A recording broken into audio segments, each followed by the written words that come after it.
میرا نام عمران ہے اور آپ سن رہے ہیں میری سوچ. ہم fall of the Ottoman empire اور shaping of the modern Middle East کے آخری ایپیسوڈ کے ساتھ حاضر ہیں. ہم نے پچھلی قسطوں میں یہ ذکر کیا کہ سلطنت عثمانیہ کا زوال کیسے ہوا اور اس کے بعد مڈل ایسٹ میں یعنی عرب سرزمین پہ یہ بہت سارے ملک کیسے بن گئے اور کیسے کیسے ان ملکوں کی پولیٹکس جو ہے وہ پہلی جنگ عظیم کے بعد ہوئی. ہم نے تاریخ میں آپ کو بتایا تھا کہ 1923 کے بعد جب برٹش نے مینڈیٹ فار پیلسٹائن کریٹ کیا اور فلسطین کے علاقے میں برٹش گورنمنٹ نے ڈائریکٹ قبضہ کر لیا اور اس پہ حکومت قائم کر دی، تو کس طرح ورلڈ زائنسٹ آرگنائزیشن نے یہودیوں کو آرڈر کیا کہ وہ فلسطین میں مائگریشن کرے، اور کس طرح 1920 سے لے کے 1940 تک بہت بڑی تعداد میں یہودی مذہب سے تعلق رکھنے والے لوگ فلسطین کی سرزمین پہ گئے، اور کس طرح انہوں نے، چونکہ وہ دولت مند تھے، یورپ سے آ رہے تھے، تو انہوں نے کس طرح وہاں پہ غریب عرب لوگوں سے، فلسطینیوں سے کس طرح زمین خریدی، اور کس طرح ان کی آبادی میں خاطر خواہ 20-30 سالوں میں بہت زیادہ اضافہ ہو گیا. ہم اپنی آخری قسط میں آپ کو بتائیں گے کہ اسرائیل کا قیام کیسے عمل میں آیا، اور اس قیام کے بعد پہلے 10-15 سالوں میں اسرائیل اور عربوں کے درمیان کس قسم کی سیاست ہوئی، کس قسم کی جنگیں ہوئیں، اور آج کی دنیا جس کو ہم دیکھتے ہیں، اور آج جو ہم دنیا میں اسرائیل اور فلسطین کا مسئلہ دیکھتے ہیں، اس کا وجود کیسے آیا. 1939 یعنی 1939 سے 1945 تک یعنی 1945 تک دوسری جنگ عظیم لڑی گئی. اس جنگ عظیم میں جرمنی پہ ہٹلر کی گورنمنٹ تھی، اور ہٹلر نے ایک سسٹمیٹک ایریڈیکیشن آف جوز یعنی یہودی مذہب سے تعلق رکھنے والے لوگوں کے خلاف ایک طرح کا استحصال کیا، اور ہولوکاسٹ جس کو آپ کہتے ہیں، یعنی اس میں بوڑھوں کو، بچوں کو، جوانوں کو، خواتین کو کس طرح قتل کیا گیا، کس طرح ختم کیا گیا، اور لاکھوں یہودی مارے گئے ہولوکاسٹ کے نتیجے میں. دوسری جنگ عظیم ختم ہونے کے بعد جب الائڈ پاورز کو ہولوکاسٹ کا پتہ چلا، تو ایک کلیکٹیو گلٹ تھی عیسائی مذہب کے لوگوں میں، ایک کلیکٹیو گلٹ تھی ویسٹرن فورسز میں، یورپین فورسز میں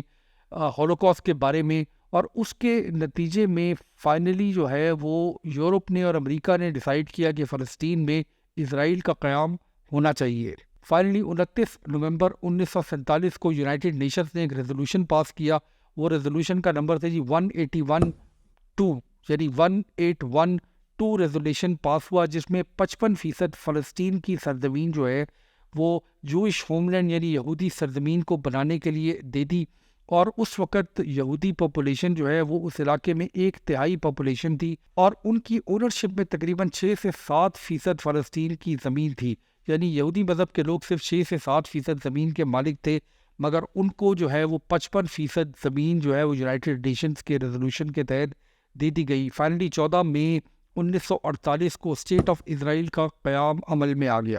اسٹیٹ آف اسرائیل کے قیام کے اگلے ہی دن ایجپٹ یعنی مصر، سیریا، جارڈن اور عراق کی فورسز نے اسرائیل پہ ایک کمبائنڈ حملہ کیا، اور اس حملے کے نتیجے میں ان کو بہت بدترین شکست ہوئی، یعنی عرب فورسز کو بہت بدترین شکست ہوئی، اور اسرائیل نے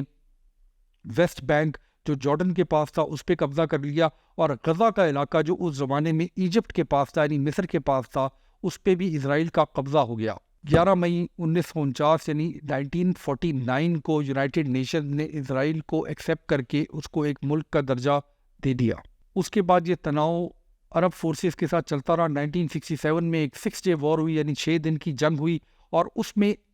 اگین عرب فورسز کو شکست ہوئی، عرب ملکوں کو شکست ہوئی، اور اسرائیل نے اس کے بعد اپنا قبضہ جو ہے وہ گولان ہائٹس جو سیریا میں تھے اس پہ قبضہ کر لیا. اس کے بعد ویسٹ بینک جو ہے اس کے علاقے پہ مزید اسرائیل کا قبضہ ہو گیا، اور غزہ کے ساتھ ساتھ سینائی پیننسولا جو ایجپٹ یعنی مصر کے پاس تھا اس پہ بھی اسرائیل کا قبضہ ہو گیا. یعنی اسرائیل جو 1948 میں بنا تھا 1967 میں، اس کی ٹیریٹری میں خاصا اضافہ ہو گیا، اور عرب ملکوں کا جو مورائل ہے وہ خاصا گر گیا اسرائیل کی ان جنگوں کے نتیجے میں. فائنلی 1973 میں ایک اور جنگ ہوئی جس کو یوم کپور وار کہتے ہیں. یوم کپور جو ہے وہ اسرائیلیوں کا ایک ہولی ڈے ہے. آپ اس طرح سمجھ لیں کہ اس دن پورے اسرائیل میں چھٹی ہوتی ہے. مصر سے یوم کپور وار میں مصر نے یوم کپور کے دن جو ہے وہ اسرائیل پہ حملہ کیا، اور باقی فورسز نے دوسری سائڈز پہ اسرائیل پہ حملہ کیا، اور اس کے نتیجے میں ایجپٹ کو سینائی پیننسولا جو ہے وہ تو واپس مل گیا، مگر اسرائیل نے فائنلی یوم کپور وار میں کامیابی حاصل کی، اور گولان ہائٹس کا جو علاقہ ہے اس پہ مزید اپنا قبضہ کر لیا جو اس نے سیریا سے چھینا تھا. یعنی سیرین فورسز کو شدید شکست ہوئی اس جنگ میں بھی, اور اس کے بعد جو ہے وہ اسرائیل کی ٹیریٹری جو ہے وہ مزید بڑھ گئی. یعنی آج جس اسرائیل کو ہم دیکھتے ہیں وہ 1948 میں اس سے خاصا چھوٹا تھا, مگر ان 3 جنگوں کے نتیجے میں اس نے خاصی ٹیریٹری حاصل کی اور فلسطین کی سرزمین پہ اس کا قبضہ مضبوط ہوتا گیا. فائنلی 1964 میں PLO کا قیام عمل میں آیا, پیلسٹائن لبریشن آرگنائزیشن, جس کے صدر جو ہیں وہ یاسر عرفات تھے. یہاں پہ ہم اپنی کہانی کو ختم کرتے ہیں. یہاں پہ ہم اپنی کہانی آٹومن سلطنت کی یعنی سلطنت عثمانیہ کی ختم کرتے ہیں. یہ کہانی ہم نے 1914 سے شروع کی تھی کہ کس طرح آٹومن خلیفہ یعنی سلطنت عثمانیہ کے خلیفہ نے فیصلہ کیا کہ وہ یورپ کی جنگ کا حصہ بنے. اس جنگ کا حصہ بننے کے نتیجے میں سلطنت عثمانیہ کا خاتمہ ہو گیا. مسلمانوں کے بہت بڑے بڑے شہر, بہت بڑے بڑے کیپٹل جو ہیں وہ ویسٹرن پاورز کے ہاتھ میں چلے گئے. اس کے بعد برٹش نے عرب کے علاقے میں قبضہ کر لیا, حجاز پہ, عراق پہ, اور فلسطین کے علاقے میں ڈائریکٹ برٹش گورنمنٹ کا قبضہ ہو گیا. فرانس کا قبضہ جو ہے وہ سیریا اور لیبنان کے اوپر ہو گیا, اور اس کے نتیجے میں برٹش گورنمنٹ نے پھر اس علاقے کو جس کو آج آپ مڈل ایسٹ کہتے ہیں اس میں بہت زیادہ تقسیم کی, بہت زیادہ قوموں کو الگ الگ کر دیا. فائنلی جو ہے وہ ورلڈ زائنسٹ آرگنائزیشن کے پریشر میں اسرائیل کا قیام عمل میں آ گیا. میں یہاں پہ آخر میں آپ کو یہ بتانا چاہتا ہوں کہ جن لوگوں کو میری بات سے ایسے لگا ہے کہ شاید اس سارے نظام کے اندر برٹش گورنمنٹ نے بہت زیادہ زیادتی کی, تو یہ بات شاید بہت ٹھیک نہیں ہوگی. دنیا کے اندر ریاستیں جو ہوتی ہیں, حکومتیں جو ہوتی ہیں, ایمپائرز جو ہوتی ہیں,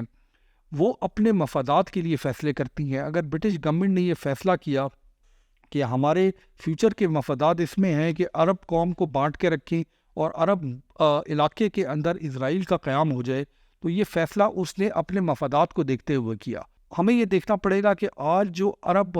ملکوں کے حالات ہیں اس کی بہت بڑی ذمہ داری جو ہے وہ ان لیڈران پہ آتی ہے جو اس وقت جو ہے وہ حکومتوں میں تھے, جو اس وقت نظام چلا رہے تھے. انہوں نے انہی ویسٹرن طاقتوں سے پیسے لیے, انہی ویسٹرن طاقتوں کی حمایت کی, اپنی ہی خلافت کو گرانے کے لیے کنسپائر کیا